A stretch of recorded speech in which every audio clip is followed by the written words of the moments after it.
Alhamdulillah panen. Aku masih inget banget pas nyemai si bibit bayam merahnya ini. Kemarin aku beli bibitnya itu 2 bungkus ya, beli dari online. Pada saat itu aku belinya bermacam-macam bibit tanaman ya, tapi sayangnya yang tumbuh itu cuma bibit bayam merah sama bibit terong, dan entah itu terong ungu ataupun terong hijau ya. Soalnya kan ketahuan tuh buahnya. Pada saat itu aku ordernya itu ada bibit bayam merah, ada bibit terong ungu, terong hijau, semangka non biji, buah melon, buah stroberi juga aku order ya, tapi yang tumbuh cuma 2 macam aja, terong sama si bayam merah ini. Dan alhamdulillah si bayam merahnya ini tumbuh dengan subur ya. Ini panen yang kedua kalinya. Yang pertama nggak sempet aku yang masih ingat kemarin beberapa hari ke belakang aku sempat posting daun bayam ya. Nah itu dia hasil panen yang pertamanya ya. Di sini aku mulai potong-potong pucuk bayam merahnya ya, soalnya kalau misalkan dibiarin begitu saja atau terlalu lama nggak dipotong atau nggak dipetik si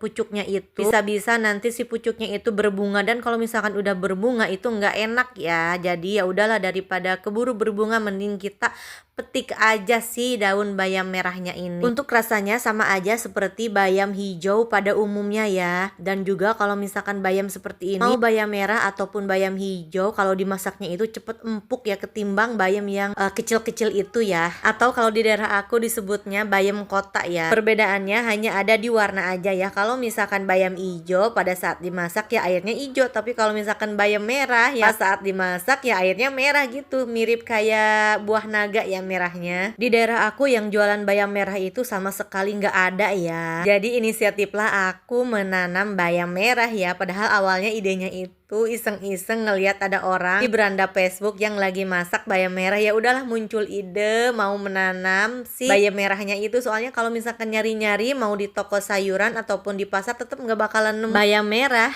Kebayang nggak sih ini seminggu kemudian atau beberapa hari kemudian aku mungkin udah bisa panen lagi. Dan mungkin juga lama-lama kan bosan ya aku makan terus si bayam merahnya ini. Apa mungkin harus aku jual ini si bayam merahnya ya? Kan lumayan juga ya kalau misalkan dijual terus ada yang mau beli. Ini manen bayam merahnya udah selesai ya, dan ini juga masih ada satu satu baris lagi si bayam merahnya ya, tapi yang ini belum begitu subur ya. Soalnya yang ini baru banget ditanam ya, nggak barengan sama yang udah dipanen itu. Dan ini dia si terongnya yang tadi aku ceritain di awal ya. Dan di sini juga aku nanam pepaya ya, banyak banget di sini aku nanam bibit pepaya. Soalnya aku tuh doyan banget makan buah pepaya. Ya udahlah, daripada beli terus menerus mending aku nanam sendiri aja ya. Walaupun proses untuk sampai bisa kemakannya itu mungkin butuh waktu yang agak lama ya, tapi nggak apa-apa lah, hitung-hitung investasi aja ya kita.